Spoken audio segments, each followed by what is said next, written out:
দীর্ঘ বিরতির পর অভিনয়ে ফিরেছেন বলিউডের এক সময়ের জনপ্রিয় অভিনেত্রী প্রীতি জিন্তা।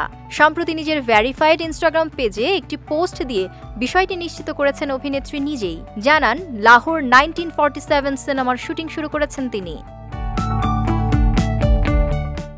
নিজের নতুন সিনেমার শুটিং সেট থেকে রাজকুমার সন্তোষীর সঙ্গে প্রথম ছবিও শেয়ার করেছেন প্রীতি।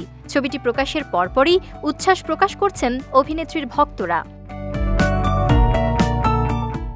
লাহোর 1947 শিরোনামের সিনেমায় প্রীতি জিন্তার বিপরীতে অভিনয় করছেন সানি দেওল। আমির খানের প্রোডাকশনের ব্যানারে সিনেমাটি পরিচালনা করছেন রাজকুমার সন্তোষী। প্রীতি ও সানি ছাড়াও ছবিটিতে আরও অভিনয় করছেন শাবানা আজমি, অভিমন্যু সিং, আলী ফজল এবং মোনা সিং সহ অনেকে।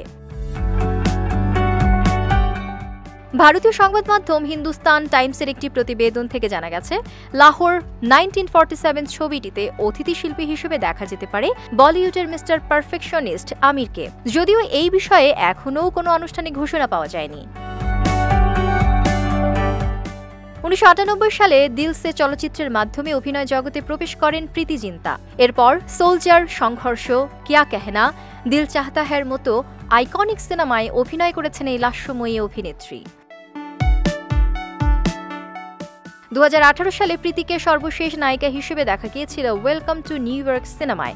2008 সাল থেকে 2018 সাল পর্যন্ত বেশ কয়েকটি ছবিতে ক্যামিও চরিত্রে অভিনয় করেছেন তিনি।